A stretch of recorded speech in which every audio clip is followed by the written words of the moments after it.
তো কোথাও বেড়াতে যেতে গেল তো খুব মজা, যে হ্যাঁ বেড়াতে যাচ্ছি, খুব মজা লাগে। আর যখন বাড়ি আসে না তখন মনে হয় কি কাজই শেষ হয় না। দেখো কত জামা কাপড়, কালকেও কিছু গুছিয়ে রেখে দিয়েছি, আজকেও আবার রয়েছে। তো সকাল সকাল ভাবলাম আগে জামা কাপড়গুলো গুছিয়ে না, জামা কাপড় এই যে এখানে ওখানে টাল করা থাকে না, তখন আরও খারাপ লাগে দেখতে। তো কালকেও তো অনেকগুলো কেচেছি, সেইগুলো ভাঁজ করা হয়নি। এই যে বেড কভার টাভার সব কেচেছিলাম কালকে, তো সেইগুলো ভাঁজ করা হয়নি। তো সকাল সকাল ভাঁজ করবো। আর আলনাটা আমার পুরো ফাঁকা জানো। তো আলনাটাও গুছিয়ে নেবো আগে।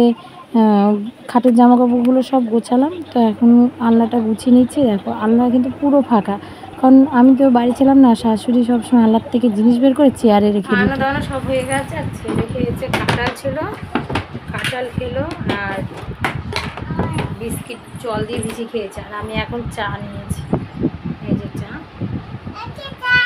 এখন চা নিয়ে নিয়েছি, চা খাচ্ছি। সকাল থেকে জামা কাপড় গোছাতে পুরো সময় শেষ। বিছানা সব গোছালাম। আর কালকে রাতের সমস্ত মানে কালকে রাতে যা রান্না করেছি না সব রয়েছে, কেউ খায়নি, শুধু সুদীপকে আর পিউকে অল্প কটা খাইয়েছি, আর ওর দাদু খেয়েছে, আর কেউ ভাত খায়নি। তো সব রয়েছে। ভাত, আলু ভাতে দিয়েছিলাম, সেটাও রয়েছে। তো এখন সেটা মাখা করবো, করে তারপর ভাত খাবো পরে। তো চলো চাটা খেয়ে নিই। রান্নাঘরে এই যে বাসন টাসন সব মেজে রেখে দিয়েছি, রান্নাটা পরে করব, কারণ এই যে এখনও পান্তা রয়েছে। সব মানে থাক টাক মুছে বাসন মেজে রেখে দিয়েছি। আর এখন নিয়েছি এই যে পেঁয়াজের রস, এটা মাথায় দেবো। অনেক দিনই মাথায় দেওয়া হয়নি, সেজন্য আজকে করে নিলাম। আর এদিকে দেখো কাঁচা বের করেছি কতগুলো, আজকেও আবার। তো আগে পেঁয়াজের রসটা মাথায় দেবো, তারপর কাঁচা ভিজাবো। আর ওইদিকে পিউ দেখো খেলা করছে একা একা, আর ওর দাদাভাই বাইরে গুলি খেলছে। মা কি পড়েছো তুমি? এটা কি? তুমি চুড়ি পড়েছো? তাই? এই যে এইদিকে রান্না করার জন্য সব রেডি করে নিয়ে নিয়েছি। অল্প কটা ভেন্ডি ছিল, সেগুলো ভাজা করব। আর আলুগুলো এখনও কাটিনি, সয়াবিন দিয়ে করব।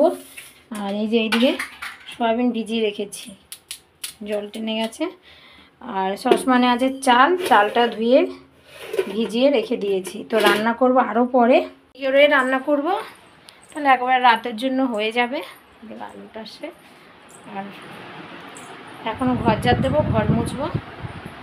চলো পিউকে স্নান করাবো, 12:30 বাজে এখন। তো এদিকে রান্না হয়ে গেছে। রান্না তো করলাম ভেন্ডি ভাজা আর সয়াবিন আলু দিয়ে। আর মেয়েকে আর ছেলেকেও খাওয়ানো হয়ে গেছে, এখন আমি ভাত খাবো। এই যে তরকারিটা হয়ে গেল, অল্প করেই করেছি এখন।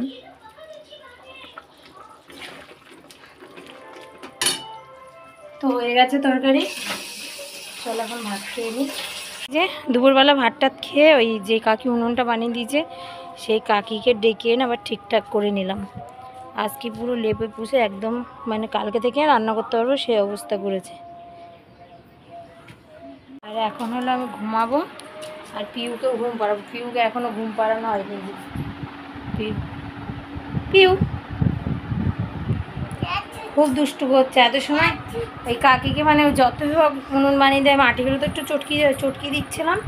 আর সে বাইরে গেটে, মানে বাইরে গিয়ে সে ধুলোবালি খাচ্ছে, এত দুষ্টু। দেখো একা একা ঘুমাচ্ছে।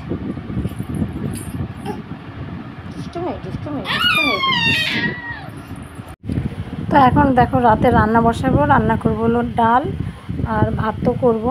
তো এই যে এদিকে বসিয়েছি চা, আর এটা রচা হচ্ছে তো, কিন্তু না আমি করবো দুধ চা।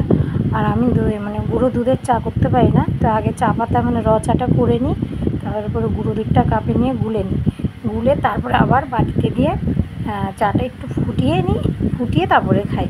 তো আমি যেটা পারি না সেটা, কিন্তু এই যে আমাদের লিকুইড দুধ আনে, ওটা দিয়ে আবার সুন্দর হয়। আর এই যে অনেকে করে না, যে চা দিয়ে ওরকম অল্প একটু গরম জল নিয়ে তারপরে গুলে তারপরে আবার মানে ওই রচাতেই দিয়ে দেয়, তো ওরকম আমার দ্বারা হয় না।